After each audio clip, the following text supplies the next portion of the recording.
Welcome to today's Explainer. We're jumping right in to unpack how a legendary animation studio took a devastating, incredibly complex slice of 20th century history and turned it into a visually stunning cinematic journey.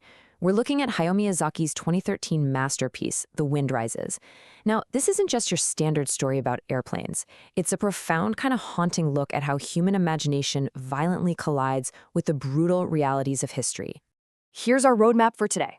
We'll start with Miyazaki's historical farewell, move on to plotting a dreamer's life, dive into Japan's tumultuous 20s, brave the winds of war, and finally, wrap up with the acclaim, controversy, and legacy of the film.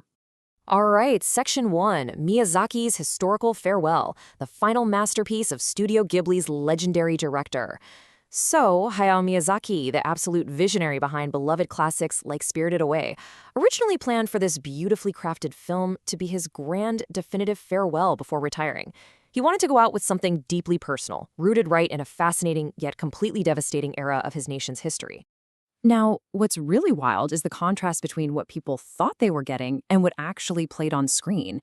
Because of his track record, audiences walked into theaters expecting standard Ghibli magic, right? A fast-paced fantasy world packed with spirits and spells. But the reality? They got a grounded, slow-paced, and ultimately tragic historical biopic. It was a massive creative left turn that basically forced viewers to confront history instead of escaping from it. The whole Explainer centers on this one guy, Jiro Horikoshi. He was the real-life aviation engineer who designed the infamous Mitsubishi A6M Zero fighter planes used in World War II.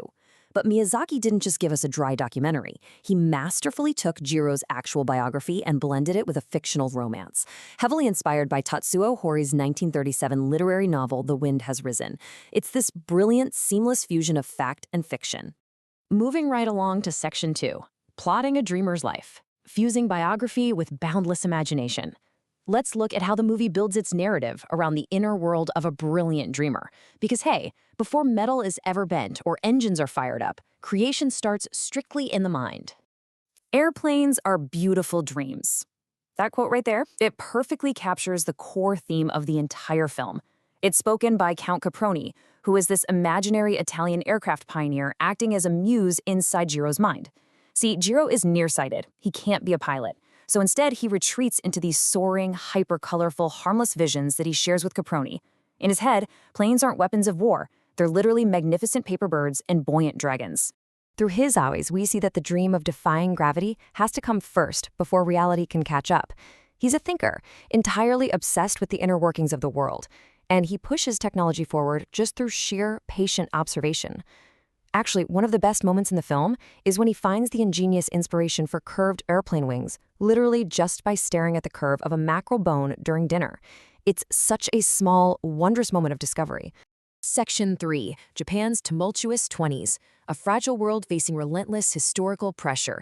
Now, obviously, those beautiful dreams didn't happen in a vacuum, so let's talk about the incredibly harsh realities of Taisho and Showa-era Japan. This was a time of unimaginable upheaval, and our dreamer is dropped right in the center of the storm. We're looking at a literal cascade of catastrophes here. First, the earth literally shatters, which is immediately followed by the total collapse of the financial system, and then a depression that completely brings the economy to its knees. This wasn't just background noise for the characters. This relentless pressure was the exact forge that shaped the desperate, incredibly fragile society Jiro was trying to uplift. 105,000. Take a second to let that number sink in. That represents the devastating loss of life from the 7.9 magnitude Great Kanto earthquake of 1923. In the film, Jiro is actually on a train to Tokyo when it hits, and the disaster is shown as this terrifying, buckling landscape, where the ground ripples and cracks open like a living monster. It's a deeply haunting visual of a society being torn apart at its very foundations. To put all that into perspective, the nation was just grappling with immense destruction. Japanese houses back then were mostly wood, so the earthquake triggered firestorms that burned over 212,000 homes. That caused a 47% drop in Japan's GMP. Almost half their economy just gone. Then the 1927 panic hit, taking down 37 banks, followed by the Showa Depression, leaving 2.5 million people completely jobless. This crushing, agonizing poverty is what's surrounding our young engineer while he desperately tries to modernize his craft. Which brings us to Section 4, The Winds of War, catching up to the West at a terrible cost.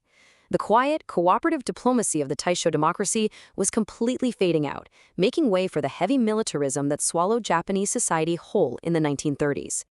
Okay, get this. Back then, Japan's aviation industry was remarkably backward. They were literal decades behind American and German tech. I'm talking about relying on wooden aircraft that had to be pulled out to the test fields by oxen. Think about how crazy that contrast is. The film leans hard into the bitter irony here.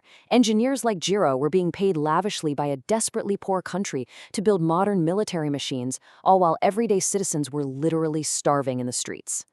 As his colleague Hanjo points out, you basically just have to embrace the irony.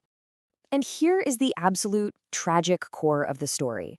Jiro's ultimate dream, his ideal blueprint, was just to build a beautiful airplane. That's it. At one point, to solve a weight issue, he even jokes to his colleagues, "Hey, we could just leave out the guns." They all laugh, and he shelves the design. But history, as we know, doesn't care about beautiful dreams.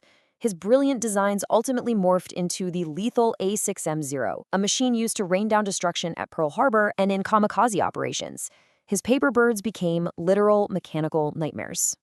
Yet against this massive backdrop of geopolitical conflict and secret police breathing down everyone's necks, the film anchors its emotional weight in a deeply personal tragedy. Jiro's wife, Naoko, is slowly succumbing to tuberculosis, which was basically an incurable epidemic at the time. Their romance happens up in the quiet mountains, acting as this fleeting, desperate shelter from the dark, militaristic atmosphere swallowing the country. It's a doomed love story that tragically mirrors the trajectory of the entire nation. Finally, Section 5, Acclaim, Controversy, and Legacy. The real-world reaction to a complex narrative. Let's zoom out to the real world for a second and look at how this incredibly ambitious, morally complex historical piece was actually received by critics and audiences. For sure, the craftsmanship was universally praised. It became the highest-grossing Japanese film of 2013, racking up massive international acclaim. We're talking an Academy Award nomination for Best Animated Feature, a Golden Globe nomination, and the Japan Academy Prize. The breathtaking visuals and that deep, gut-punch emotional resonance were completely undeniable to audiences everywhere. But, as impartial observers of this explainer, we have to look at the whole picture, and that includes some intense critical discourse. A lot of reviewers pointed out that the film nostalgically glosses over the brutal, deadly reality of what the Zero fighter actually did. There were highly valid critiques that the narrative soft-pedaled the deadly consequences of the war and kind of whitewashed the more problematic parts of Horikoshi's real career. It's a heavy tension the film deliberately asks us to sit with, loving the dreamer while knowing the catastrophic impact of his creation. The film leaves us with this beautiful, haunting poem by Paul Valéry, quoted early on by Naoko. "The wind is rising, we must try to live." It's a profound meditation on navigating truly impossible times, and it leaves us with one incredibly difficult question to chew on. How exactly do we nurture our most beautiful dreams when the relentless gales of history threaten to destroy everything we hold dear?